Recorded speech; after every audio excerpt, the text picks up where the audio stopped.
நண்பர்கள் அனைவருக்கும் வணக்கம். இன்றைக்கி சுதந்திர தினம். ஸோ அனைவருக்கும் சுதந்திர தின வாழ்த்துக்கள். முதல்ல இந்த சுதந்திர தினத்தை முன்னிட்டு நம்ம என்ன மாதிரியான ஒரு ஸ்டோரி பார்க்க போகிறோம் அப்படின்னு பார்த்தீங்கன்னா, இந்த தேசிய கொடி, நம்ம நாட்டினுடைய அந்த தேசிய கொடி இருக்குல்ல, அந்த தேசிய கொடி எப்படி உருவாச்சு அப்படின்றதுக்கான ஒரு கதையை தான் பார்க்க போகிறோம். இதில் நிறைய விஷயங்கள் இன்றைக்கி பாடப்புத்தகத்தில் இருக்காது. ஸோ பாடப்புத்தகத்தில் இல்லாத விஷயங்களும் இதில் சொல்லியிருக்கேன். ஸோ இந்த வீடியோ ஃபுல்லாக கேளுங்க. ஏன்னா அந்த தேசிய கொடி உருவாகிறதுக்கு பின்னால் அவ்வளோ பெரிய ஒரு வரலாறு, ஒரு ஹிஸ்ட்ரி இருக்குது. கிட்டத்தட்ட ஒரு 40-50 வருட ஹிஸ்ட்ரி இந்த கொடிக்கு பின்னால் இருக்குது. இந்த கொடி இதுதான் முதல் கொடியா அப்படின்னா கிடையாது. இதுக்கு முன்னாடி ஒரு 6 கொடி வந்திருக்கு. ஒவ்வொரு கொடியுமே ஒரு புது நபர்கள்லாம் கொண்டு வந்திருக்காங்க. அதுல இருந்து ஒன்னொன்னா தட்டி கழிச்சு இப்படியே போய் லாஸ்ட்ல ஃபைனலாம் வந்ததான் இப்ப நம்ம யூஸ் பண்ணிட்டு இருக்க இந்த தேசிய கொடி. அது மட்டும் இல்ல, இந்த தேசிய கொடி கண்டுபிடிக்கும் போதுதான் காந்திஜிக்கும் சுபாஷ் சந்திர போஸுமே மிகப்பெரிய ஒரு வாக்குவாதம் ஏற்பட்டுச்சு.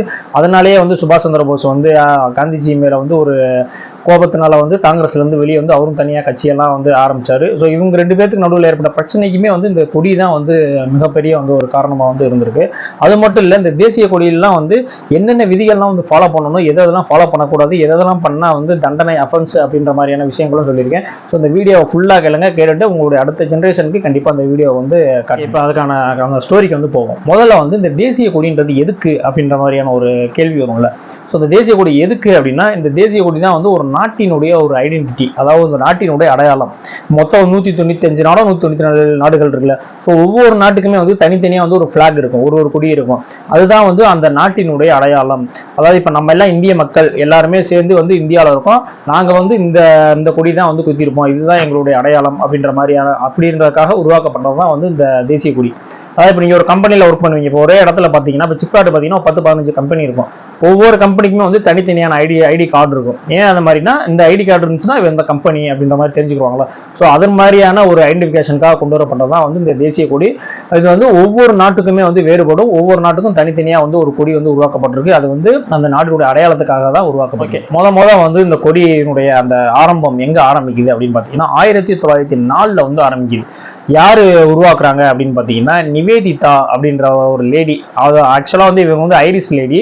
ஆனா இவங்க பார்த்தீங்கன்னா விவேகானந்தருடைய சீடர்னு சொல்லுவாங்களா. ஸோ அந்த மாதிரி இருந்தவங்க. ஸோ இவங்க தான் அந்த மக்கள் அனைத்தையும் ஒருமைப்படுத்தி அவங்களுக்கு ஒரு ஐடென்டிஃபிகேஷன் மாதிரி ஒரு கொடி மாதிரி ஒன்று கொடுக்கணும் நம்ம நாட்டுக்கு அப்படின்ற மாதிரியான ஒரு திங்கிங்ல ஃபர்ஸ்ட் ஒரு ஃபிளாக் ஒரு கொடியை ரெடி பண்றாங்க. யார் ரெடி பண்றாங்க? நிவேதிதான்றவங்க 1904 வாக்குல அந்த கொடியை ரெடி பண்றாங்க. அந்த கொடி எப்படி இருக்கு அப்படின்னு பாத்தீங்கன்னா, ஃபுல்லாவே ரெட்டிஸா இருக்கு. சுத்தி கார்னர்ல உள்ள பாத்தீங்கன்னா எல்லோவா இருக்கு. நடுவுல பாத்தீங்கன்னா மேலையும் கீழையும் பாத்தீங்கன்னா ஒரு தாமரை மாதிரி வச்சுட்டு நடுவுல ஒரு வஜ்ர ஆயுதம் தாங்கின மாதிரி இருக்கு. அதாவது அந்த ரெட் கலர் பாத்தீங்கன்னா அந்த வீரத்தை எப்பயுமே காட்டணும் அப்படின்ற மாதிரியான இருக்கு. அந்த மேலையும் கீழே இருக்க அந்த தாமரை மலர்கள் ஒரு மதத்தை நம்ம மதிக்கணும் அப்படின்ற மாதிரியான ஒரு கான்செப்ட்ல அந்த தாமரை மலர்கள் வைக்கப்பட்டிருக்கு. அது ரெண்டுக்கு நடுவுல பாத்தீங்கன்னா வந்தே மாதரம் அப்படின்ற ஒரு வார்த்தை பெங்காலில எழுதப்பட்டிருக்கு. இதுதான் நம்மளுடைய இந்தியாவில சுதந்திரத்துக்கு முன்னாடி ஃபர்ஸ்ட் உருவாக்குன அந்த கொடி இதான் இந்த கொடி. ஸோ இந்த கொடியை என்னன்னு பேர் சொல்லுவாங்க அப்படின்னு பார்த்தீங்கன்னா, இதை வஜ்ரா கொடி அப்படின்னு சொல்லுவாங்க, நிவேதிதா கொடி அப்படின்ற மாதிரியும் சொல்லுவாங்க. ஸோ இந்த 2 பேருமே இந்த கொடிக்கு இருக்கு. அதுக்கப்புறம் பார்த்தீங்கன்னா 1906 இந்த மூவர்ண கான்செப்ட், 3 கலர்ல இருக்கிற கொடி, இந்த கான்செப்ட் ஃபர்ஸ்ட் இன்ட்ரோடியூஸ் ஆகுது. ஸோ அப்போ இன்ட்ரோடியூஸ் ஆகும்போது பார்த்தீங்கன்னா ஃபர்ஸ்ட் அந்த கொடி அந்த கொல்கட்டால ஒரு இடத்துல இந்த கொடியை ஃபர்ஸ்ட் அறிமுகப்படுத்துறாங்க. ஸோ அந்த கொடி அப்போ எப்படி இருக்குது அப்படின்னு பார்த்தீங்கன்னா, மேலே பார்த்தீங்கன்னா ப்ளூ கலரா இருக்கு, சென்டர்ல பார்த்தீங்கன்னா மஞ்சள் கலரா இருக்கு, கீழே பார்த்தீங்கன்னா சிவப்பு கலரா இருக்கு. அந்த கீழே இருக்க சிவப்புல இருக்குல்ல, அதுல பார்த்தீங்கன்னா ஒரு சைடு சூரியன் இருக்கு, ஒரு சைடு சந்திரன் இருக்கு. அந்த மேல டாப்ல பார்த்தீங்கன்னா அது எல்லாமே ஃபுல்லாவே ஸ்டார்ஸா இருக்கு, 8 ஸ்டார்ஸ் இருக்கு. நடுவுல பார்த்தீங்கன்னா சமஸ்கிருதத்துல வந்தே மாதரம் அப்படின்ற மாதிரியான வார்த்தைகள் பொறிக்கப்பட்டிருக்கு. ஸோ இந்த கொடி வந்த புதுசுல பார்த்தீங்கன்னா, அது எப்படி நீங்க சமஸ்கிருதத்துல ஒரு வார்த்தையை போடலாம், எல்லாத்துக்கும் காமனான ஒரு வார்த்தையா தான் நீங்க போட்டிருக்கணும், இல்ல வார்த்தையை போடாம இருந்திருக்கணும். அது எப்படி நீங்க இந்த மாதிரியான ஒரு விஷயங்களை பண்ணலாம் அப்படின்னு சொல்லிட்டு அந்த கொடியுமே எல்லாருனாலையும் நிராகரிக்கப்பட்டுருச்சு. அதுக்கப்புறம் பாத்தீங்கன்னா 1907 அதை அந்த கொடியை திரும்ப ஒரு மாடிஃபை பண்றாங்க. ஸோ அந்த மாடிஃபை பண்ணும் போது அவங்க எப்படி கொண்டு வராங்கன்னு பார்த்தீங்கன்னா, அந்த ப்ளூ கலருக்கு பதிலாக கிரீன் கலர் கொண்டு வந்தாங்க. அந்த கிரீன் கலர் அது மேலே இருந்த அந்த ஸ்டாருக்கு பதிலாக பூ தாமரை மலர்களை கொண்டு வந்தாங்க. வழக்கம் போல கீழே அந்த சந்திரன் சூரியன் அப்படியே தான் இருக்கு. ஸோ அந்த சந்திரன் முஸ்லீம்ஸ் எல்லாம் குறிக்கிற மாதிரியும், இந்த சூரியன்றவர் ஹிந்துஸை குறிக்கிற மாதிரியும் அந்த மாதிரி ஒரு கான்செப்ட்ல வச்சிருந்தாங்க. அது மட்டும் இல்ல, அந்த மேல இருக்க 8 தாமரைகள் எதுக்கு அப்படின்னு பாத்தீங்கன்னா, பிரிட்டிஷ்காரங்க வந்து நம்மளை வந்து ஆண்டுட்டு இருக்கும்போது வந்து எப்படி ஆண்டுட்டு இருந்தாங்கன்னா, மாகாணங்களா வந்து தான் பிரிச்சு ஆண்டுட்டு இருந்தாங்க. ஸோ அப்போ வந்து 8 மாகாணங்கள் வந்து இருந்துச்சு. ஸோ அதனாலதான் வந்து அந்த இடத்துல 8ன்றதை வந்து கொண்டு வரணும் அப்படின்றதுக்காக அந்த 8 தாமரைகள்லாம் வச்சு வந்து அப்போ பிளாக் வந்து கொண்டு வந்திருந்தாங்க. இந்த கொடியுமே வந்து பாத்தீங்கன்னா அதிகப்படியான மக்களால் வந்து விரும்பப்படவே இல்லை. ஏன்னா இன்னுமே வந்து அந்த சென்டர்ல இருந்த அந்த சமஸ்கிருத வார்த்தையான வந்தே மாதரம் அப்படின்ற மாதிரியான ஒரு வார்த்தை வந்து பொறிக்கப்பட்டிருந்துச்சு. ஸோ அந்த வந்தே மாதரம்ன்ற வார்த்தை வந்து தனிப்பட்டு ஏன் சமஸ்கிருதத்துல போட்டீங்க அப்படின்ற அந்த ஃபைட்டே வந்து ரொம்ப நாளா போயிட்டு இருந்துச்சு. ஸோ அதனால வந்து அந்த கொடியுமே வந்து நிராகரிக்கப்படுது அந்த இடத்துல. அதுக்கப்புறம் வந்து பாத்தீங்கன்னா 1917 வந்து பாத்தீங்கன்னா அன்னி பெசன்ட் அம்மையாரும் திலகர் அவர்களும் சேர்ந்து இந்த மொத்த கொடியினுடைய வடிவமைப்பே வந்து டோட்டலா வந்து சேஞ்ச் பண்றாங்க. எந்த மாதிரி சேஞ்ச் பண்றாங்க அப்படின்னு வந்து பாத்தீங்கன்னா, அந்த ஒரு கொடியினுடைய கார்னர் வந்து பாத்தீங்கன்னா பிரிட்டிஷ்காரங்களுடைய கொடியை வச்சு அதுல இருந்து வந்து ஒரு 7 ஸ்டார் வர்ற மாதிரியும் லைன்ல ஸ்ட்ரிப்பா வந்து போட்டு அதனுடைய மேல வந்து பாத்தீங்கன்னா அந்த சந்திரனும் சூரியனும் இருக்கிற மாதிரியும் போட்டுருந்தாங்க. அதாவது எப்பயும் போல அந்த சந்திரன்றது வந்து முஸ்லீமை தான் குறிக்குது, சூரியன்றது வந்து ஹிந்துஸை தான் வந்து குறிக்குது. அது மட்டும் இல்ல, அந்த அவங்களுடைய கொடி இருக்குல்ல, பிரிட்டிஷ்காரங்களோட கொடியில தான் அந்த 7 ஸ்டார்ஸ் வருதுல்ல, அது வந்து 7 ரிஷிகள், 7 சப்த ரிஷிகள், அதுதான் வந்து அங்கிருந்து வருது அப்படின்ற மாதிரியான ஒரு கான்செப்ட் வந்து சொன்னாங்க. ஸோ இது வந்து மக்களால் டோட்டலாவே வந்து ஏத்துக்கவே முடியல. ஏன் அப்படின்னா, மொத்தம் இருக்கிற மக்களவே வந்து ஒன்றுபடுத்தி ஒரு ஐடென்டிஃபிகேஷன் கொடுக்கறதுக்காக தான் வந்து உன்னை கொடி வந்து அரேஞ்ச் பண்ண சொல்லியிருந்தோம். ஆனா நீ அந்த கொடியிலே கொண்டு போய் பிரிட்டிஷ்காரனோட அந்த கொடி சிம்பிளை கொண்டு வச்சிருக்கிய, இதை வந்து எங்களால் ஏத்துக்கவே முடியாது. ஏன்னா எனக்கு சுதந்திரம் கிடைச்சிச்சு அப்படின்னா அதுக்கப்புறம் எப்படி அவனுடைய சிம்பிள் வந்து என் கொடியில இருக்கலாம் அப்படின்னு சொல்லிட்டு மக்கள் வந்து இதை வந்து டோட்டலாவே வந்து நிராகரிச்சிட்டாங்க. அதுக்கப்புறம் வந்து பாத்தீங்கன்னா 1921 வந்து ஒரு காங்கிரஸ் கமிட்டி நடக்குது. ஸோ அந்த கமிட்டியில வந்து எல்லாருமே வந்து காந்திஜியில வந்து ஒரு ஃபோர்ஸ் பண்ணி வந்து ஒரு விஷயத்த சொல்றாங்க. இந்த மாதிரி வந்து நம்மளுடைய மொத்த நாட்டிற்கான ஒரு அடையாளமாக வந்து ஒரு தேசிய கொடியை உருவாக்கணும்னு சொன்னோம். இது வரைக்கும் நிறைய பேர் வந்து நிறைய ஐடியாலாம் கொடுத்து அன்னி பெசன்ட் அம்மையார், திலகர், ஃபர்ஸ்ட் நிவேதிதா, அது மாதிரி எல்லாமே கொடுக்குறாங்க. பட் எதுவுமே வந்து ஒரு கரெக்டான இதாக இல்லை, எல்லாராலையும் வந்து ஏற்றுக்கொள்ளும்படியா ஒன்று இல்லை. ஸோ நீங்கள் பார்த்து ஏதாவது ஒன்று சொல்லுங்க அப்படின்ற மாதிரி எல்லாரும் சேர்ந்து காந்திஜிக்கு வந்து ஒரு கோரிக்கை வைக்கிறாங்க. ஸோ காந்திஜி வந்து இதவே வந்து ஒரு ஆர்டிக்கல் மாதிரி ரெடி பண்ணி அதை வந்து நியூஸ் பேப்பர் எல்லாத்துலேயுமே வந்து பப்ளிஷ் பண்ணுறாரு. ஸோ அதை பார்த்துட்டு வந்து விஜயவாடாவில் இருக்கிற பெங்காலி வெங்கையா அப்படின்ற ஒருத்தவர் வந்து இப்போ நம்ம யூஸ் பண்ணிட்டு இருக்கோம்னா அந்த கொடிக்கான ஒரு ஆர்ஜினான ஒரு கொடி, அதாவது ஆரம்ப கால ஒரு கொடி மாதிரி ஒன்று ரெடி பண்ணி அதுக்கு நடுவில் வந்து பார்த்தீங்கன்னா அந்த ராட்டில வந்து சுத்துற மாதிரி வந்து ராட்டைன்னு சொல்லுவாங்க, அதாவது இந்த தறி நெய்ருவோம்ல, ஸோ அது மாதிரியான ஒரு சிம்பிள் இருக்கும். அது வந்து நம்மளுடைய இந்தியாவினுடைய ரெவல்யூஷனை குறிக்கிறக்காக அந்த சிம்பிள் சொல்லுவாங்க. ஸோ அந்த சிம்பிளை வந்து பொறிக்கப்பட்டு இந்த கொடியை வந்து அறிமுகப்படுத்தணும். இந்த பெங்காலி வெங்கையான்றவர் தான் அந்த வர்ணத்தை போட்டு சென்டர்ல வந்து இந்த தறி வைக்கணும் அப்படின்ற மாதிரியான ஒரு மாடலை வந்து கிரியேட் பண்ணி வந்து கொடுக்குறாரு. அது யார்கிட்ட கொடுக்குறாரு? காந்திஜி அவர்கிட்ட கொடுக்குறாரு. ஸோ அவருக்கு வந்து பார்த்தோன்னே இது வந்து ஓகே தான், பட் இருந்தாலும் வந்து இன்னும் கொஞ்சம் சேஞ்ச் பண்ணணும் அப்படின்ற மாதிரியான ஒரு மைண்ட் செட்டும் வந்து அவருக்கு வந்து இருந்திருக்கு. ஸோ அந்த சமயத்தில் வந்து பார்த்தீங்கன்னா நேதாஜி வந்து பார்த்தீங்கன்னா அவர் வந்து இப்போ எப்படி இங்கே ஒரு கவர்மெண்ட் நடக்குது அதே மாதிரியே ஆசாந்த ஹிந்துன்னு சொல்லிட்டு அவர் ஒரு கவர்மெண்ட் மாதிரியே வச்சு அவர் ஒரு வழி நடத்திட்டு இருந்தாரு. ஸோ அப்போ வந்து அவர் வந்து என்ன பண்றாரு அப்படின்னா, இதே மாதிரி வர்ணத்தை போட்டு சென்டர்ல வந்து ஒரு புலி வந்து அப்படியே கர்ஜிச்சு பாயிற மாதிரி வந்து ஒரு கொடியை ரெடி பண்ணி இது ஓகே அப்படின்ற மாதிரி வந்து சொல்றாரு. ஆனா இதை வந்து காந்திஜி அவர்களை வந்து ஏத்துக்கிறவே இல்லை. ஏன்னா நான் வந்து போராட்டத்தை வந்து அஹிம்சை வழியில போராடி நான் வந்து சுதந்திரம் வாங்கி கொடுக்கணும்னு நினைச்சிட்டு இருக்கேன். நீ பாட்டுக்கு சிங்கத்தை வந்து அப்படி கர்ஜிக்கிற மாதிரி போட்டேன்னா, ஆக்ரோஷமா போட்டேன்னா அது வந்து நானே வந்து வன்முறையை தூண்டுற மாதிரி ஆயிடும். ஸோ அதனால வந்து உன்னுடைய கொடியை ஏத்துக்க முடியாது அப்படின்ற மாதிரி நிராகரிச்சுறாரு. ஸோ இதனாலேயே வந்து பாத்தீங்கன்னா சுபாஷ் சந்திர போஸுக்கும் காந்திஜிக்கு நடையில வந்து ரொம்பவுமே வந்து கருத்து வேறுபாட ஆரம்பிச்சிருச்சு. இதனாலேயே வந்து சுபாஷ் சந்திர போஸ் வந்து காங்கிரஸ்ல இருந்து பிரிஞ்சு போய் தனியா போய் ஃபார்வர்ட் பிளாக் அப்படின்ற மாதிரியான ஒரு கட்சியும் வந்து தனியா வந்து ஆரம்பிச்சாரு.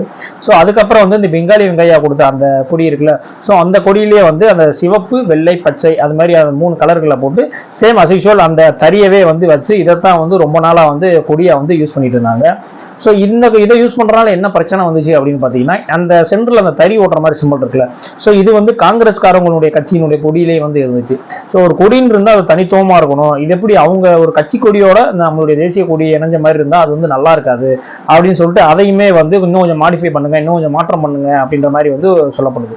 அதுக்கப்புறம் வந்து பாத்தீங்கன்னா ஃபைனலா வந்து பாத்தீங்கன்னா அந்த காவி, வெள்ளை, பச்சை அந்த சென்ட்ரல் இருக்க அந்த ராட்டிலுக்கு பதிலாக வந்து ஒரு அசோக சக்கரத்தை வைக்கலாம் அப்படின்னு சொல்லி மாடிஃபை பண்ணி சுரையா தயாப்ஜி அப்படின்ற ஒரு முஸ்லீம் பெண்மணி தான் வந்து அந்த அசோக சக்கரத்தை வைக்கலாம்னு சொல்லி அந்த அசோக சக்கரத்தை வச்சு அதற்கான கொடியான மாடுதல் அந்த வடிவமைப்பெல்லாம் கொண்டு போய் வந்து ஃபைனலாக வந்து கொடுத்தாங்க. ஆக்சுவலாக அந்த சுரையா தயாப்ஜின்றனுடைய பேர் வந்து எங்கேயுமே வந்து வந்திருக்காது. எல்லாத்திலுமே பார்த்தீங்கன்னா அந்த பெங்காலி வெங்கையானுடைய பேர் மட்டும்தான் இருக்கும். ஆனால் ஃபைனலாக அந்த ராட்டில எடுத்துட்டு இந்த அசோக சக்கரத்தை வச்சு இதுதான் நம்மளுடைய இந்திய நாட்டின் கொடின்னு சொல்லி அப்ரூவல் பண்ணது பார்த்தீங்கன்னா அந்த வடிவமைப்பை கொண்டு வந்தது யாருன்னு பார்த்தீங்கன்னா அந்த சுரையா தயாப்ஜி தான். ஒருவேளை இவங்க முஸ்லீம் பெண்மணியா இருக்கிறனாலேயே இவங்க பேர் வந்து வெளியே வரலையா அப்படின்றது வந்து சரியா தெரியல. ஆனா நீ எங்க போய் நீங்க படிச்சு பாருங்க, இவங்களுடைய பேர் வந்து வந்திருக்காது. ஆனா இவங்க தான் வந்து இந்த கொடிக்கு வந்து ஃபைனலைஸ் பண்ணி ஒரு முழு வடிவம் கொடுத்தவங்க இவங்க தான். இந்த 24 ஆரக்கால்கள் வந்து அசோக சக்கரத்துல வந்து இருக்கும். அந்த 24 வந்து புத்திஸ்டோட 24 மனித அந்த செயல்பாடுகளுடைய கருத்தை தான் வந்து வலியுறுத்துற மாதிரி வந்து கொடுத்திருந்தாங்க. அந்த காவி நிறம் வந்து அந்த வீரத்தையும் வந்து தியாகத்தையும் குறிக்கணும் அப்படின்றதுக்காக கொடுத்திருந்தாங்க.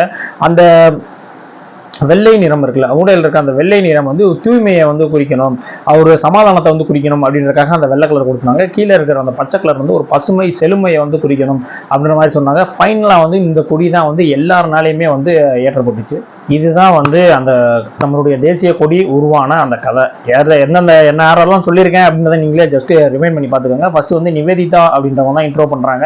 ஸோ ஆனால் அதில் இருக்க கொடி வந்து சில பேருக்கு பிடிக்கல. அதுக்கப்புறம் வந்து ஒரு ஸ்டார் மூலியமாக கொண்டு வந்த ஒரு கொடி கொண்டு வந்தாங்க, அதுவும் ரிஜெக்ட் ஆகி அதுக்கப்புறம் மேலே தாமரை போட்ட ஒரு கொடி கொண்டு வந்தாங்க, அதுவுமே ரிஜெக்ட் ஆச்சு. அதுக்கப்புறம் வந்து பிரிட்டிஷ்காரங்களோட கொடியுமே இதில் வச்சாங்க, ஸோ அதுவுமே வேணான்ட்டாங்க. அதுக்கப்புறம் சுபாஷ் சந்திர போஸ் வந்து ஒரு கொடி கொடுத்தாரு, இது வந்து வன்முறைக்கு அகிம்சைக்கு அகன்ஸ்டா இருக்குன்னு சொல்லிட்டு அந்த கொடியுமே வந்து நிராகரிச்சிட்டாங்க. அதுக்கப்புறம் பெங்காலி வெங்கையான்றவர் வந்து ஒரு கொடி வந்து கொண்டு வந்து நடுவில் வந்து அந்த தறியை கொண்டு வந்தார். இருந்தாலும் இது வந்து காங்கிரஸினுடைய அந்த தறி இதுவும் ஒன்னா இருக்கிறதுனால இதுவும் வேணான்ற மாதிரி சேஞ்ச் பண்ண சொன்னாங்க. லாஸ்ட்ல வந்து ஃபைனலா வந்து சுரையா தயாப்ஜி அவர்கள் தான் வந்து இந்த கொடியினுடைய முழு வடிவமைப்பை வந்து ஃபைனலைஸ் பண்ணவங்க அவங்க தான். இதுதான் வந்து நம்முடைய தேசிய கொடி உருவான வந்து ஒரு கதை, அட்லீஸ்ட் வரலாறு எப்படி வேணா நீங்க வந்து அதை வந்து நீங்க எடுத்துக்கலாம். அது மட்டும் இல்லை, இந்த தேசிய கொடி வந்து பல நிபந்தனைகள் வந்து இருக்கு. சும்மாலாம் வந்து தேசிய கொடி அப்படியே ஏற்றிட்டு அப்படியே வந்து இறக்கிட முடியாது. ஸோ அதுக்கான நிறைய நிபந்தனைகள்லாம் இருக்கு. அதெல்லாம் என்னென்ன எதெல்லாம் பண்ணா நீங்க வந்து ஜெயிலுக்கே போவீங்க அப்படின்ற மாதிரியான விஷயங்கள்லாம் இருக்கு. இப்போ அதையும் சொல்றேன், அதை நீங்க வந்து கேட்டுக்கோங்க. முதல்ல வந்து நிபந்தனைகள் என்ன அப்படின்னு பார்த்தீங்கன்னா, அந்த கொடி இருக்குல்ல, நம்மளுடைய தேசிய கொடி வந்து ஒரு செவ்வக அமைப்புல தான் வந்து ஃபர்ஸ்ட் இருக்கணும். அது மட்டும் இல்லாத வந்து 3:2 அப்படின்ற அகல நீள கணக்குல தான் வந்து அந்த கொடி வந்து இருக்கணும். நீங்க சுதந்திர தினத்து கொடி ஏற்றும் போது வந்து பார்த்தீங்கன்னா ஃபர்ஸ்ட் வந்து அந்த கொடி வந்து கம்பத்துல வந்து கட்டப்பட்டிருக்கும், அது சென்டர் வந்து கட்டப்பட்டிருக்கும். அதுக்கப்புறம் தான் வந்து மெதுமெதுவா வந்து மேலே வந்து ஏற்றுவாங்க. ஆனால் இதே நீங்கள் குடியரசு தினத்துக்கு பார்த்தீங்கன்னா கொடி ஆக்சுவலாக மேலேயே தான் கட்டப்பட்டிருக்கும், அது வந்து அப்படி இழுத்து மட்டும்தான் விடுவாங்க, அந்த பூ வந்து விழுகும். ஸோ இந்த ஆகஸ்ட் 15க்கு கொடியேற்றுறது வேற மாதிரி இருக்கும், இந்த ஜனவரி 26 குடியரசு தினத்துக்கு வந்து ஏற்றுறது வந்து வேற மாதிரி இருக்கும். அப்புறம் வந்து பார்த்தீங்கன்னா ஒரு கொடி ஏற்றணும் அப்படின்னா சூரியன் வந்ததுக்கு அப்புறம் தான், சூரியன் உதயமானதுக்கு அப்புறம் தான் வந்து ஒரு கொடியை வந்து ஏற்றணும். அதே மாதிரி சூரியன் மறைகிறதுக்கு முன்னாடியே வந்து அந்த கொடியை வந்து கீழே இறக்கிருக்கணும் நம்ம. இதுதான் வந்து கொடியேற்றுறதுக்கான அந்த நிபந்தனை. அந்த தேசிய கொடி வந்து பார்த்தீங்கன்னா கையால் செய்யப்பட்ட அந்த காதி துணி இருக்குல்ல, அந்த துணியால் மட்டும்தான் தேசிய கொடியை நெய்யப்பட்டிருக்கணும். அந்த துணியால் இருக்கிற கொடியை மட்டும் தான் வந்து நம்ம வந்து ஏற்றி சல்யூட் பண்ணணும். இதுவுமே வந்து அந்த விதிமுறையில் சொல்லப்பட்டது தான். அது மட்டும் கிடையாது, கொடி ஏற்றும் போது வந்து சீக்கிரம் ஏற்றிடணும், இறக்கும் போது வந்து ஸ்லோவாக தான் வந்து கொடியை வந்து இறக்கணும். அது மட்டும் இல்லை, இப்போ நீங்கள் ஒரு திரைப்படமாகவே இருக்கட்டும், அந்த திரைப்படத்தில் வந்து ஒரு கொடி சம்பந்தமாக சில விஷயங்கள் பேசுறீங்க காட்டுறீங்க அப்படின்னா அதுக்கு வந்து பார்த்தீங்கன்னா மத்தியத்தில் வந்து நீங்கள் போய் வந்து ஒரு அப்ரூவல் வாங்கிட்டு வரணும். மத்திய உள்துறை அமைச்சகத்திட்ட போய் நீங்கள் ஒரு அப்ரூவல் வாங்கிட்டு இருந்தால் மட்டும்தான் அந்த சினிமாவில் வந்து அந்த மாதிரி கொடி சம்பந்தமான விஷயங்களாக இருக்கட்டும், கொடியை காட்டுறதா இருக்கட்டும், அந்த மாதிரி விஷயங்கள்லாம் பண்ண முடியும். அதே மாதிரி நீங்கள் ஏற்றக்கூடிய கொடி வந்து எந்த இடத்துலையும் வந்து கிழிஞ்சிருக்கக்கூடாது, கசங்கி இருக்கிற எந்த டேமேஜுமே இல்லாத கொடியை மட்டும் தான் வந்து பார்த்து மேலே ஏற்றணும். அது மட்டும் இல்லை, நீங்கள் வந்து கார்லலாம் வந்து பார்த்தீங்கன்னா முன்னாடி இந்த தேசிய கொடிலாம் நட்டுட்டு அப்படியே போவாங்கல்ல, அந்த கொடி வந்து பார்த்தீங்கன்னா அப்படி அசையவே கூடாது, அது ஸ்டேபிளாக இருக்கும்ல, அப்படி ஒரு பிளாஸ்டிக்கில் ஸ்டேபிளாக வச்சுருப்பாங்க, அந்த மாதிரி கொடியை தான் வந்து யூஸ் பண்ணணும். இந்த கொடியை வச்சுட்டு கொடி இப்படி பறக்க விட்டலாம் போகிறாங்களா, அதெல்லாம் வந்து அஃபென்ஸ். அந்த மாதிரிலாம் இருந்துச்சுன்னா அவங்க மேலே வந்து கேஸே போடலாம். அதே மாதிரி நீங்கள் தேசிய கொடியை வச்சுட்டு வந்து ஒரு ஊர்வலத்துக்கு போறீங்க அப்படின்னா உங்களுடைய தேசிய கொடி வந்து உங்களுடைய வலப்பக்கம் மட்டும்தான் வந்து அந்த தேசிய கொடி வந்து பிடிச்சிட்டு வந்து நீங்கள் வந்து போகணும், இந்த இடது சைடு வந்து பிடிக்கக்கூடாது அப்படின்ற மாதிரியான ஒரு ரூல்ஸ் இருக்குது. அது மட்டும் இல்லை, நீங்கள் தேசிய கொடியை கையில் வச்சிருக்கீங்க அப்படின்னா கையில் வச்சுட்டு கீழே குனிஞ்சு யாரையுமே வந்து வணங்கக்கூடாது, அதுவுமே வந்து ஒரு குற்றத்தில் தான் வந்து வருது. அது மட்டும் கிடையாது, இந்த தேசிய கொடியை வந்து இடுப்புக்கு கீழே எங்கேயுமே வந்து இந்த தேசிய கொடி வந்து குத்தக்கூடாது, தேசிய கொடி வந்து இடுப்புக்கு மேலே மட்டும்தான் வந்து தேசிய கொடியை குத்தணும் அப்படின்ற ரூல்ஸும் அதில் சொல்லப்படுது. அதே மாதிரி ஒரு தேசிய கொடியை வந்து நம்ம கிழிச்சாலோ காலில் போட்டு மிதிச்சாலோ எரிச்சாலோ வந்து அதுவுமே வந்து அஃபென்ஸ் தான், அதுவுமே வந்து குற்றத்துல தான் வந்து கருதப்படுது. அது மட்டும் இல்ல, இந்த தேசிய கொடி வந்து வீட்டில் இருக்க ஏதாவது பாத்திரத்தை மூடுறது, எதுக்காவது மூடுறது, அந்த மாதிரியான விஷயங்கள்லாம் இருக்குல்ல, அந்த மாதிரி விஷயங்கள்லாம் டோட்டலா வந்து அவாய்ட் பண்ணிருக்கு, அதுவுமே வந்து குற்றம் தான். என்னடா இதெல்லாம் சின்ன சின்னதெல்லாம் குற்றமா அப்படின்னா அப்படிதான் வந்து சட்டம் சொல்லுது. இந்த வந்து நீ தேசிய கொடி அவமதிப்பு சட்டம் அப்படின்னே வந்து 2002 வந்து கொண்டு வந்திருக்காங்க. ஸோ அதுலேயே வந்து ஏகப்பட்ட விஷயங்கள் வந்து சொல்லியிருக்காங்க. அதெல்லாம் நீங்க எல்லாம் கேட்டீங்கன்னா ரொம்பவுமே வந்து என்னப்பா இதுக்கெல்லாமா வந்து கேஸ் போடுவாங்க அப்படின்ற மாதிரி இருக்கும். ஸோ அந்த மாதிரி நிறைய விஷயங்கள் வந்து அதில் வந்து சொல்லப்பட்டிருக்கு. அது மட்டும் இல்லை, தேசிய கொடியை வச்சு இந்த ஒரு பணம் இந்த மாதிரி இருக்குல்ல, அந்த மாதிரி யாரும் இறந்தவங்க அந்த மாதிரினா எல்லாத்தையுமே வந்து அப்படி வந்து போத்தி வந்து கொண்டு போயிட முடியாது. அது குறிப்பிட்ட பர்சன்ஸ்க்கு மட்டும்தான் அது வந்து அலௌடு. இப்போ ராணுவத்தில் இறக்குறாங்க அந்த மாதிரி எல்லாம் இருக்காங்க, அவங்களுக்கு மட்டும்தான் வந்து அந்த மாதிரி அலௌடு. நீங்க அதெல்லாம் இல்லாமல் சும்மா உங்க வீட்டில் யாராவது அது வந்து தேசிய கொடியை பொத்தி நான் வந்து கொண்டு போறேன் அப்படின்னா அது மிகப்பெரிய அஃபென்ஸ், மிகப்பெரிய தண்டனைக்குரிய வந்து அது பிரச்சனை. ஃபைனலாக வந்து பார்த்தீங்கன்னா ஒரு விஷயம் சொல்லணும்னு தோணுச்சு. ஏன்னா அது நிறைய பேர் வந்து குழப்பிக்கிறாங்க. ஸோ அதனால சொல்கிறேன். அதாவது நம்மளுடைய சுதந்திரம் வந்து 1947 ஆகஸ்ட் 15 அப்போ தான் வந்து நம்மளுக்கு வந்து சுதந்திரம் கிடைச்சிச்சு. ஓகேங்களா? அதுக்கப்புறம் 3 வருஷம் கழிச்சு தான் 1950 தான் ஜனவரி 26 தான் குடியரசு ஆச்சு. இந்த சுதந்திர தினத்துக்கும் குடியரசு தினத்துக்கும் என்ன டிஃப்ரெண்ட் அப்படின்னா, இந்த சுதந்திர தினன்றது நம்மளுடைய தியாக தலைவர்கள் எல்லாருமே போராடி அடிபட்டு ரத்தமெல்லாம் கொட்டி அதுக்கப்புறம் வந்து ஆங்கிலேயரை வந்து அடித்து அனுப்பி நம்ம நாட்டுக்கும் சுதந்திரம் கிடைச்சிச்சுல, அந்த நாளை தான் வந்து நம்ம சுதந்திர தினம் கொண்டாடுறோம். அதுதான் வந்து 1947 ஆகஸ்ட் வந்து 15. ஆனால் அந்த குடியரசு தினம் கொண்டாடுறாங்க. அந்த குடியரசு தினம்ன்றது என்ன அப்படின்னா, உங்களுடைய நாடு வந்து ஜனநாயக நாடு, என்னுடைய நாடு வந்து குடியரசு நாடாக அங்கீகாரம் பெற்றது தான் வந்து அந்த 1950. அப்படின்னா என்ன அப்படின்னு கேட்டிங்கன்னா, நம்ம நாட்டுக்குன்னு வந்து ஒரு சட்ட புத்தகம்னு ஒன்று கிடையவே கிடையாது. அதாவது பிரிட்டிஷனுடைய சட்ட புத்தகத்தை வச்சு தான் நம்ம வந்து யூஸ் பண்ணிட்டு இருந்தோம். அதுக்கப்புறம் நமக்கும் நம்ம நாட்டுக்குன்னு சொல்லி தனியாக வந்து சட்ட புத்தகம் எழுதி அது வந்து அறிவிக்கப்பட்ட நாள் தான் வந்து அந்த 1950 ஜனவரி 26. ஸோ அதை தான் வந்து நம்ம வந்து குடியரசு தினமாக வந்து இப்போ வந்து கொண்டாடிட்டு இருக்கோம். இந்த ஆகஸ்ட் 15 அன்னைக்கு வந்து பார்த்தீங்கன்னா மத்தியில் வந்து பார்த்தீங்கன்னா யார் கொடியேற்றுவாங்கன்னா பிரதமர் ஏற்றுவார். இங்கே வந்து பார்த்தீங்கன்னா நம்ம லோக்கல் சென்னையில் வந்து பார்த்தீங்கன்னா அவருடைய பிரதிநிதியான சிஎம் வந்து இங்கே வந்து கொடியேற்றுவார். ஆனால் இதே குடியரசு தினத்துக்கு பார்த்தீங்கன்னா அங்கே வந்து குடியரசுத் தலைவர் வந்து கொடியேற்றுவார், இங்கே வந்து ஆளுநர் வந்து கொடியேற்றுவார். ஸோ இந்த டிஃப்ரென்ஸ் வந்து முதல்ல தெரிஞ்சுக்கோங்க. ஏன்னா சில பேர் வந்து குடியரசு தினம் அந்த எப்படி சொல்றது, குடியரசு தினத்தையும் அந்த சுதந்திர தினத்தையும் ரெண்டையுமே போட்டு மிங்கிள் பண்ணிடுவாங்க. இது அங்கேயோ இது இங்கேயோ அப்படின்ற மாதிரியான ஒரு குழப்பங்கள் வரலாம். ஸோ அதுக்கு தெளிவுபடுறதுக்காக தான் இந்த விஷயத்தை வந்து நான் சொன்னேன். ஸோ இன்னைக்கு வந்து நீங்கள் தெரியாத விஷயங்கள் நிறையா தெரிஞ்சுக்கிட்டீங்க அப்படின்னா வந்து கண்டிப்பாக வந்து கமெண்ட்ஸில் சொல்லுங்கள். இதே மாதிரி இந்த விஷயங்களை வந்து நிறையா வந்து உங்களுடைய குழந்தைகள் அடுத்த தலைமுறைக்கு வந்து கண்டிப்பாக வந்து ஷேர் பண்ணுங்கள். ஏன்னா அவங்களுக்கு தான் வந்து மெயினாக வந்து தெரிஞ்சிருக்கணும் இந்த மாதிரி விஷயங்கள். ஏன்னா அவங்க பாடப்புத்தகத்தில் சொல்லக்கூடிய சில விஷயங்களில் வந்து சில பேர்கள் அதெல்லாம் வந்து வந்திருக்காது. இப்போ நான் சொன்னல சுரையா தயாப்ஜி அப்படின்ற அவங்க பேரே வந்து அந்த புக்கில் வந்து இடம்பெற்றிருக்காது. ஆனால் இவங்கெல்லாம் வந்து தெரிஞ்சுக்கலாம். நீங்கள் போய் புக்கெல்லாம் மாற்றுங்கலாம் சொல்ல வரல. ஆனால் இந்த மாதிரி விஷயங்கள் நீங்கள் தெரிஞ்சு வச்சுக்கணும் அப்படின்றக்காக தான் வந்து இந்த வீடியோ போட்டிருக்கேன். ஸோ இந்த சுதந்திர தினத்தில் நம்மளுடைய தேசிய கொடியை பற்றினா சில விஷயங்கள் நீங்கள் தெரிஞ்சுக்கிட்டீங்க அப்படின்னு நானும் நம்புறேன். இந்த வீடியோ பிடிச்சிருந்துச்சு அப்படின்னா உங்க ஃப்ரெண்ட்ஸ் எல்லாத்துக்குமே வந்து ஷேர் பண்ணுங்க. கண்டிப்பா பார்த்துட்டு நல்லா இருந்தால் மட்டும் நம்ம சேனலை வந்து சப்ஸ்கிரைப் பண்ணட்டும். இதே மாதிரியான அடுத்த ஒரு வீடியோல வந்து சந்திப்போம். நன்றி.